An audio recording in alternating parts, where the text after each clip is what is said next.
मित्रों, दुबई के प्रसिद्ध क्रिकेट मैदान में पाकिस्तान और संयुक्त अरब अमीरात के मध्य एशिया कप 2025 का एक और रोमांचकारी महान मुकाबला संपन्न हुआ। इसका कारण यह था कि पाकिस्तान ने मैच प्रारंभ होने के पूर्व कुछ समय तक एशिया कप का बहिष्कार करने की घोषणा की थी, परंतु बाद में उसके खिलाड़ी मैच खेलने हेतु स्टेडियम में आ पहुंचे और मुकाबला 9 बजे प्रारंभ हो गया। इस शानदार मैच में टॉस फेंका गया तो भाग्य ने यूएई का समर्थन किया। उनके नायक मोहम्मद वसीम ने गेंदबाजी का निर्णय लिया और पाकिस्तानी दल को उन्होंने बल्लेबाजी हेतु आमंत्रित किया। पाकिस्तान की ओर से शुरुआत करने हेतु हमेशा की भांति दो धमाकेदार बल्लेबाज फरहान और सैम अयूब की खतरनाक जोड़ी मैदान में उतरी। दोनों बल्लेबाजों के कंधों पर अपनी टीम को तीव्र शुरुआत दिलाने का दायित्व था। वहीं दूसरी ओर यूएई की तरफ से गेंदबाजी हेतु पहला ओवर लेकर आए जुनैद सिद्दीकी। ओवर की प्रथम ही गेंद को फरहान ने ऑफ साइड की दिशा में धकेला और तेंदुए की गति से दौड़कर 2 रन हड़प लिए। इसी के साथ पाकिस्तान का खाता खुला। परंतु दोस्तों, इसके पश्चात जुनैद सिद्दीकी ने घातक गेंदबाजी का प्रदर्शन किया और ओवर की 5वीं गेंद पर उन्होंने सैम अयूब को अपना निशाना बनाया।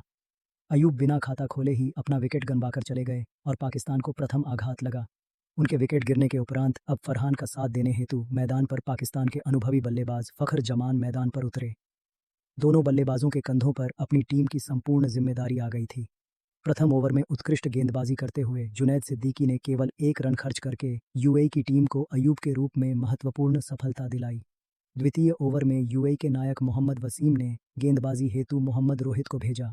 उनके सामने स्ट्राइक पर उपस्थित थे फरहान। ओवर की द्वितीय गेंद पर फरहान ने दौड़कर रन पूरा किया। फिर 5वीं गेंद पर उन्होंने जोरदार प्रहार किया और गेंद तीव्रता से बाउंड्री की दिशा में बढ़ी। यद्यपि यहाँ पर यूएई की ओर से उत्कृष्ट फील्डिंग देखने को मिली, परंतु जब तक गेंद मासिम थी को रोका गया तब तक तो फरहान ने चुस्ती के साथ दौड़कर 3 रन हड़प लिए। इस प्रकार फखर जमान और फरहान ने द्वितीय ओवर से 6 रन जोड़े। 2 ओवर की समाप्ति के बाद पाकिस्तान का स्कोर 1 विकेट की हानि पर मात्र 9 रन था। पाकिस्तान की टीम को इस मुकाबले में टिके रहने हेतु तीव्रता से रन संग्रह करने की आवश्यकता थी, जबकि वहीं दूसरी ओर यूएई की टीम निरंतर विकेट की खोज में थी। तृतीय ओवर में यूएई के नायक मोहम्मद वसीम ने रणनीति बनाई और फील्डिंग में परिवर्तन के साथ ही विकेट की खोज में बॉलिंग आक्रमण पर एक बार पुनः जुनैद सिद्दीकी को लगाया। जुनैद ने इस बार इतनी घातक गेंदबाजी की कि फरहान के तो होश ही उड़ गए। फरहान को जुनैद की खतरनाक गेंद बिल्कुल भी समझ में नहीं आ रही थी और वे सावधानी से बल्लेबाजी करते हुए अपना विकेट बचाने में लगे हुए थे, परंतु चौथी गेंद पर वे जुनैद सिद्दीकी का शिकार बन गए। फरहान ने बड़ा शॉट खेलने का प्रयास किया, गेंद हवा में उड़ी और मोहम्मद जुहेब ने सरलता से कैच थाम लिया। इस प्रकार फरहान के रूप में पाकिस्तान का द्वितीय विकेट गिर गया और वह 12 गेंदों में केवल 5 रन बनाकर अत्यधिक निराश मन से पवेलियन की ओर वापस चले गए। अब पाकिस्तान की टीम कुछ संकट में फंसती हुई प्रतीत हो रही थी। फरहान के विकेट गिरने के उपरांत अब फखर जमान का साथ देने हेतु मैदान पर उतरे स्वयं कप्तान सलमान अली। 3 ओवरों की समाप्ति के पश्चात पाकिस्तान का स्कोर अत्यधिक कठिनाई से 2 विकेट की हानि पर केवल 11 रन ही बन पाया। यूएई की ओर से चतुर्थ ओवर में गेंदबाजी हेतु आए मोहम्मद रोहित, परंतु इस बार सलमान अली ने ओवर की तृतीय गेंद पर जोरदार चौका लगाकर पाकिस्तान के स्कोर को तीव्रता से आगे बढ़ाने का प्रयास किया। फिर अगली गेंद को उन्होंने लॉन्ग ऑफ की दिशा में धकेला। यहाँ पर सलमान अली ने दौड़कर 2 रन संपूर्ण कर लिए। सलमान अली चतुर्थ ओवर में अकेले 6 रन जोड़ लिए और अब पाकिस्तान का स्कोर 2 विकेट की हानि पर 17 रन था। 5वें ओवर में यूएई के बॉलिंग स्पेल में परिवर्तन देखने को मिला और इस बार नायक मोहम्मद वसीम ने ध्रुव पराशर को गेंदबाजी हेतु भेजा, परंतु इस बार फखर जमान ने उनकी भरपूर धुनाई कर दी। तूफानी बल्लेबाजी करते हुए पतनाय ओमिंटन ने ओवर की तृतीय गेंद पर सनसनाता छक्का लगाकर पाकिस्तान के स्कोर को रॉकेट की गति से आगे बढ़ाया। फिर अगली गेंद पर 87 मीटर लंबा छक्का लगाकर ध्रुव को घुटने टेकने हेतु मजबूर कर दिया। ध्रुव का यह ओवर यूएई के लिए काफ़ी महंगा साबित हुआ और उन्होंने अपने इस ओवर में 14 रन गंवा दिए। पावर प्ले के अंतिम ओवर में यूएई के नायक मोहम्मद वसीम ने मोहम्मद रोहित के ऊपर विश्वास जताया और गेंद को उनके हाथों में सौंप दी। इस ओवर में सलमान अली और फखर जमान ने मिलकर 8 रन जोड़े, जिसमें सलमान ने एक जोरदार चौका भी लगाया था। पावर प्ले की समाप्ति के पश्चात पाकिस्तान का स्कोर 2 विकेट की हानि पर 29 रन था। सप्तम ओवर में भी यूएई की गेंदबाजी में जबरदस्त परिवर्तन देखने को मिला और इस बार बॉलिंग हेतु आए हैदर अली। इस ओवर में फखर जमान और सलमान अली ने कोई भी जोखिम नहीं लिया। दोनों बल्लेबाजों ने यहां पर सिंगल की सहायता से ही काम चलाया। 8वें ओवर में भी पाकिस्तान के दोनों बल्लेबाज एक भी बाउंड्री नहीं लगा पाए, जहां पर यूएई की ओर से गेंदबाजी कर रहे थे सिमरनजीत सिंह। 9वें ओवर में यूएई की ओर से गेंदबाजी हेतु आए हैदर अली। इस बार फखर जमान ने ओवर की द्वितीय ही गेंद पर चौका लगा दिया। फिर सिंगल डबल की सहायता से इन दोनों खिलाड़ियों ने 9वें ओवर से 11 रन जोड़कर पाकिस्तान के स्कोर को 61 रनों तक पहुंचा दिया। 10वें ओवर में सिमरनजीत सिंह ने उत्कृष्ट गेंदबाजी करते हुए पाकिस्तान के दोनों बल्लेबाजों को भरपूर चकमा दिया और केवल 6 रन ही व्यय किए। 10 ओवरों की समाप्ति के पश्चात पाकिस्तान का स्कोर 2 विकेट की हानि पर 66 रन था। फखर जमान और सलमान अली दोनों बल्लेबाज संपूर्ण रूप से मैदान पर स्थापित हो चुके थे और उन दोनों के मध्य एक साझेदारी विकसित होती हुई दिखाई दे रही थी, जबकि दूसरी ओर यूएई की टीम को निरंतर विकेट की खोज थी। परंतु मित्रों, अगले ही ओवर में ध्रुव पराशर ने तूफानी गेंदबाजी करते हुए सलमान अली को हैदर अली के हाथों कैच कराकर उन्हें पवेलियन का मार्ग दिखा दिया। इस प्रकार सलमान अपनी टीम हेतु केवल 20 रन बनाकर वापस लौट गए और पाकिस्तान को तृतीय आघात लगा। अब फखर जमान का साथ देने हेतु मैदान पर उतरे हसन नवाज। 12वें ओवर में यूएई की ओर से गेंदबाजी हेतु आए हैदर अली और उन्होंने पाकिस्तान के दोनों बल्लेबाजों को संपूर्ण रूप से जकड़ कर रखा। फखर जमान और हसन नवाज दोनों खिलाड़ियों को इस ओवर में केवल सिंगल डबल ही प्राप्त हो सका। यह था कि 13वें ओवर में यूएई की ओर से गेंदबाजी हेतु विकेट की खोज में आए ध्रुव पराशर, परंतु इस बार फखर जमान ने ओवर की तृतीय गेंद पर लेग साइड की दिशा में गगनभेदी छक्का लगाकर पाकिस्तान के स्कोर को तीव्रता से आगे बढ़ाया। इसी के साथ उन्होंने अपना अर्धशतक भी संपूर्ण कर लिया। अब पाकिस्तान का स्कोर 3 विकेट की हानि पर 86 रन था। फखर जमान आज जबरदस्त अंदाज में बल्लेबाजी करते हुए दिखाई दे रहे थे, परंतु मित्रों 14वें ओवर में सिमरनजीत सिंह ने तूफानी गेंदबाजी करते हुए प्रथम ही गेंद पर फखर जमान को अपना निशाना बनाया और हर्षित कौशिक के हाथों कैच कराकर उन्हें पवेलियन की दिशा में भेजा और यूएई की टीम को उन्होंने चतुर्थ सफलता दिलाई। फखर जमान को 50 रन बनाकर वापस लौटना पड़ा। अब पाकिस्तान की पारी को संभाल रहे थे हसन नवाज और खुशदिल शाह। घातक गेंदबाजी करते हुए सिमरनजीत सिंह ने इसी ओवर की चतुर्थ गेंद पर हसन नवाज को एलबीडब्ल्यू करके पाकिस्तान को 5वां आघात दे दिया। इस प्रकार एक ही ओवर में पाकिस्तान के लगातार 2 महत्वपूर्ण बल्लेबाजों का विकेट गिर गया।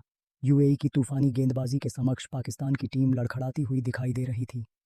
हसन नवाज के विकेट गिरने के उपरांत खुशदिल शाह का साथ देने हेतु मैदान पर मोहम्मद हैरिस आ चुके थे। 15 ओवरों की समाप्ति के पश्चात पाकिस्तान का स्कोर 5 विकेट की हानि पर केवल 99 रन था। 16वें ओवर में यूएई की ओर से गेंदबाजी हेतु एक बार पुनः सिमरनजीत सिंह आए। ओवर की प्रथम ही गेंद पर खुशदिल शाह ने छक्का लगाने का प्रयास किया और गेंद सीधा मोहम्मद वसीम के हाथों में चली गई। इस प्रकार पाकिस्तान का 6वां विकेट गिर गया। अब पाकिस्तान की पारी को संभाल रहे थे मोहम्मद हैरिस और मोहम्मद नवाज। 16वें ओवर में मोहम्मद हैरिस ने निरंतर 2 उत्कृष्ट चौके झड़कर पाकिस्तान के स्कोर को तीव्रता से आगे बढ़ाया। 16 ओवरों की समाप्ति के पश्चात पाकिस्तान का स्कोर 6 विकेट की हानि पर 105 रन था। 17वें ओवर में यूएई की ओर से गेंदबाजी हेतु आए जुनैद सिद्दीकी के ओवर की 5वीं गेंद पर मोहम्मद नवाज ने छक्का मारने का प्रयास किया। यहां मिड ऑफ में खड़े मोहम्मद वसीम ने सरलता से कैच लपक लिया। मित्रों, इसके पश्चात शाहिद आए हैं। इन शाह अफरीदी और मोहम्मद हैरिस ने मिलकर तीव्रता से रन संग्रह करने का प्रयास किया।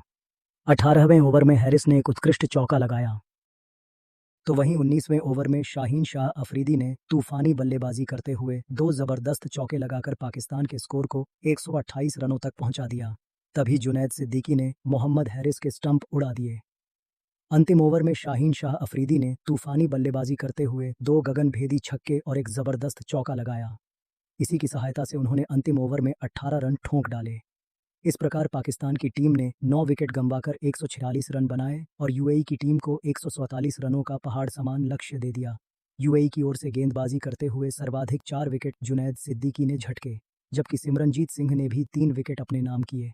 परंतु मित्रों, अब आप सभी को क्या लगता है, क्या यूएई की टीम 147 रनों के लक्ष्य को हासिल कर पाएगी या फिर नहीं? नीचे कमेंट करके बताइए और ऐसी रोमांचक हाइलाइट्स हेतु हमारे चैनल को सब्सक्राइब करना बिल्कुल भी मत भूलिए। धन्यवाद।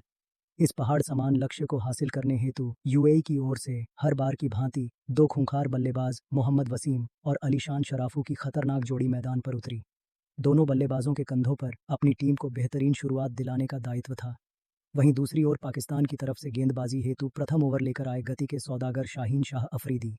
ओवर की प्रथम ही गेंद पर शराफू ने उत्कृष्ट चौका लगाकर चौके के साथ यूएई का खाता खोला, परंतु इसके पश्चात शाहीन अफरीदी ने उत्कृष्ट गेंदबाजी करते हुए अंतिम की 5 गेंदों में केवल 2 रन व्यय किए।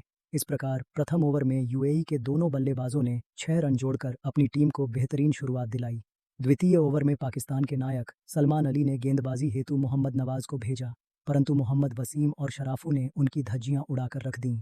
उत्कृष्ट बल्लेबाजी करते हुए मोहम्मद वसीम ने ओवर की प्रथम ही गेंद को लॉन्ग ऑन की दिशा में दे मारा और गेंद तीव्रता से बाउंड्री को पार करते हुए 4 रनों हेतु चली गई। फिर अगली 3 गेंदों में दोनों बल्लेबाजों ने सिंगल लिया। अब स्ट्राइक शराफू के पास थी। स्ट्राइक पर आते ही शराफू ने लेग साइड की दिशा में गगनभेदी छक्का लगाकर यूएई के स्कोर को रॉकेट की गति से आगे बढ़ाया। मोहम्मद नवाज का यह ओवर पाकिस्तान हेतु काफी महंगा साबित हुआ। उन्होंने अपने इस ओवर में 13 रन गंवा दिए। 2 ओवरों की समाप्ति के पश्चात यूएई का स्कोर बिना किसी विकेट की हानि के 19 रन बन चुका था। यहां तक के मुकाबले को देखकर यही लग रहा था कि यूएई का पलड़ा भारी चल रहा है। तृतीय ओवर में पाकिस्तान के नायक सलमान अली ने शाहीन अफरीदी के ऊपर एक बार पुनः विश्वास जताया और बॉलिंग आक्रमण पर उन्हें लगाया।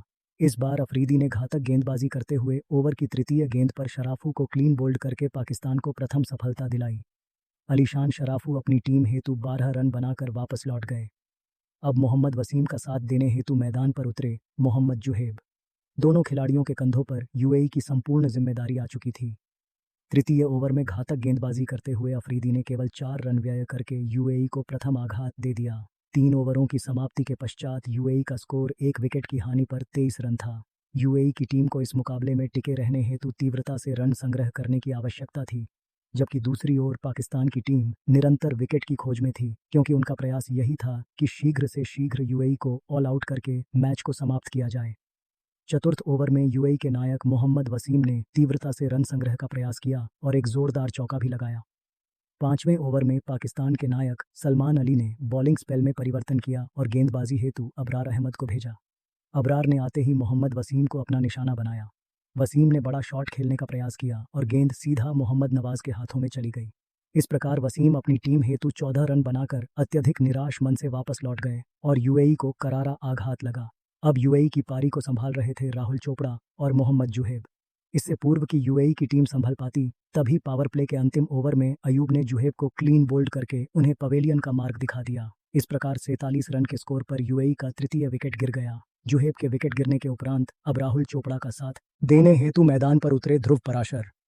दोनों बल्लेबाजों ने समझदारी के साथ खेलते हुए सिंगल डबल की सहायता से यूएई के स्कोर को आगे बढ़ाया और बीच बीच में इन्होंने बाउंड्री भी लगाई। 10 ओवरों की समाप्ति के पश्चात यूएई का स्कोर 3 विकेट की हानि पर 61 रन था। ध्रुव और राहुल चोपड़ा दोनों बल्लेबाज संपूर्ण रूप से मैदान पर स्थापित हो चुके थे और उनके मध्य एक साझेदारी विकसित होती हुई दिखाई दे रही थी। 12वें ओवर में पाकिस्तान की ओर से गेंदबाजी हेतु आए अयूब। इस ओवर में दोनों बल्लेबाजों ने मिलकर 8 रन जोड़ लिए, जिसमें राहुल चोपड़ा ने एक उत्कृष्ट चौका लॉन्ग ऑन की दिशा में लगाया था। दोनों बल्लेबाज संपूर्ण रूप से मैदान पर स्थापित हो चुके थे। दोनों के मध्य 48 रनों की साझेदारी हो चुकी थी और अब उनका प्रयास यही था कि बड़े शॉट लगाए जाएं। वहीं दूसरी ओर पाकिस्तान की रणनीति विकेट निकालने की थी। 14वें ओवर में पाकिस्तान के नायक सलमान अली ने खूंखार गेंदबाज हारिस रूफ को गेंदबाजी हेतु भेजा। हारिस रूफ ने ध्रुव पराशर को खुशदिल शाह के हाथों कैच कराकर यूएई को चतुर्थ आघात दे दिया। अब यूएई की ओर से बल्लेबाजी हेतु उतरे आसिफ खान, परंतु वह भी अधिक देर तक मैदान पर नहीं टिक सके और अगले ओवर में अबरार अहमद ने उन्हें क्लीन बोल्ड कर दिया। इस प्रकार यूएई का 5वां विकेट गिर गया। लगातार 2 विकेट गिरने के उपरांत अब यूएई की पारी को संभाल रहे थे राहुल चोपड़ा और हर्षित कौशिक। अगले ओवर में राहुल चोपड़ा ने 87 मीटर का एक लंबा छक्का लगाया। फिर अगली गेंद पर उन्होंने 2 रन हड़प लिए, परंतु चतुर्थ गेंद पर सलमान अली की गेंद पर वह छक्का लगाने के प्रयास में कैच आउट हो गए और यूएई की उम्मीद टूटती हुई दिखाई दी। राहुल चोपड़ा एक चौके और एक छक्के की सहायता से 35 रनों का योगदान देकर वापस लौट गए। अब यूएई की संपूर्ण जिम्मेदारी हैदर अली और हर्षित कौशिक के कंधों पर थी, परंतु 17वें ओवर में हर्षित कौशिक शाहीन अफरीदी का शिकार हो गए और अपना विकेट गंवा बैठे। अब यह मुकाबला लगभग पाकिस्तान के पक्ष में होता हुआ दिखाई दे रहा था। यूएई का स्कोर अब 7 विकेट की हानि पर 103 रन था। 18वें ओवर में पाकिस्तान की ओर से हारिस रूफ गेंदबाजी कर रहे थे। प्रथम गेंद पर गलतफहमी के चक्कर में सिमरनजीत सिंह रन आउट हो गए। फिर अगली ही गेंद पर हैदर अली गेंद को सीधा फरहान के हाथों में मार बैठे और यूएई का 9वां विकेट गिर गया। अंत में मोहम्मद रोहित भी रन आउट हो गए। इस प्रकार यूएई की संपूर्ण टीम 105 रनों में सिमट गई और पाकिस्तान ने यह मुकाबला 41 रनों से जीत लिया। पाकिस्तान की इस विजय के सबसे बड़े नायक रहे फ़ख्र जमान, जिन्होंने बल्ले से 50 रन बनाए। वहीं उनके गेंदबाजों में शाहीन अफरीदी, अबरार अहमद और हारिस रूफ तीनों ने 2-2 विकेट झटके। तो मित्रों, देखा आपने कैसे पाकिस्तान की टीम ने उत्कृष्ट प्रदर्शन करते हुए यूएई को हराकर विजय हासिल कर ली है। इसी के साथ पाकिस्तान ने सुपर 4 हेतु क्वालिफाई कर लिया। परंतु मित्रों, अब आप सभी को क्या लगता है, इस बार एशिया कप की ट्रॉफी कौन सी टीम जीतेगी? नीचे कमेंट करके बताइए और ऐसी रोमांचक हाइलाइट्स हेतु हमारे चैनल को सब्सक्राइब करना मत भूलिए। धन्यवाद।